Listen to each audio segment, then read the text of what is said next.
Kita geng kita, this is liga kita. Support ke mana-mana, this is liga kita. Sorak bola, ikut suka demi liga kita. Berita terkini. Mungkin ini satu berita yang agak meresahkan apabila menjelangnya aksi final Piala Malaysia yang membabitkan pasukan JDT menentang Terengganu FC. Keadaan padang di Stadium Nasional Bukit Jalil telah hangat diperkatakan oleh para penyokong tanah air ketika ini.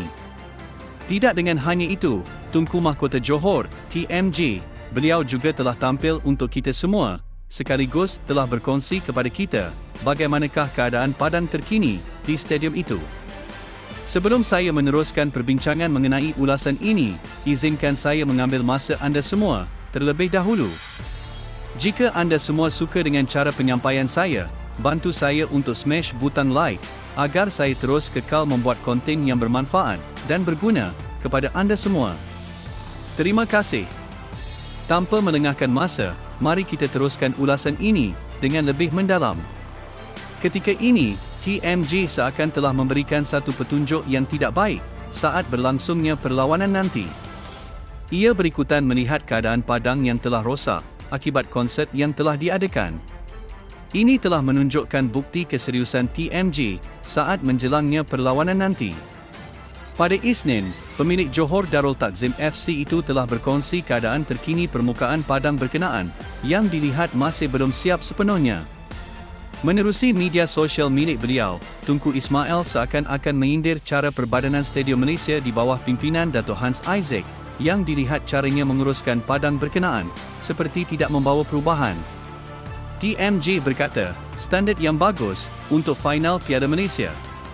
Nampaknya formula anda menjadi, tulis TMJ kepada Hans Isaac sambil meletakkan beberapa gambar keadaan semasa padang tajaannya itu.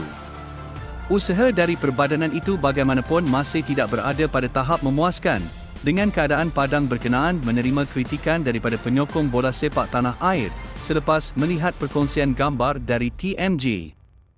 Tunku Ismail sebelum ini dilaporkan menyuntik dana yang besar dalam membantu usaha Perbadanan Stadium Malaysia untuk mengubah rumput Stadium Nasional Bukit Jalil dari jenis Kogras kepada Zion Zoysia.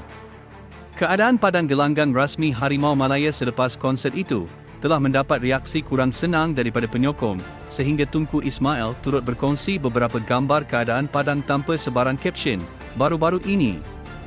Sejurus daripada perkongsian TMJ di laman Insta story-nya itu, Hans Isaac juga berkongsi sekeping foto yang kononnya ia akan tersedia untuk digunakan bagi perlawanan akhir Piala Malaysia antara Harimau Selatan dan Terengganu pada Jumaat ini.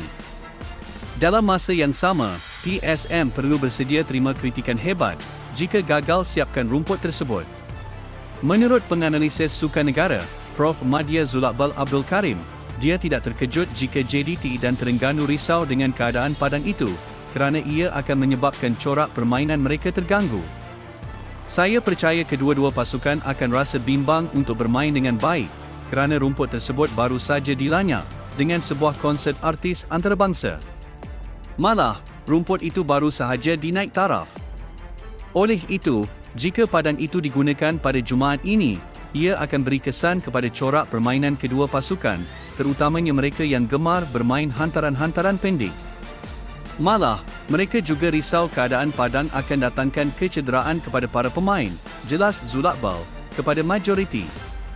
Itulah sedikit ulasan yang telah disampaikan oleh saya untuk video kali ini.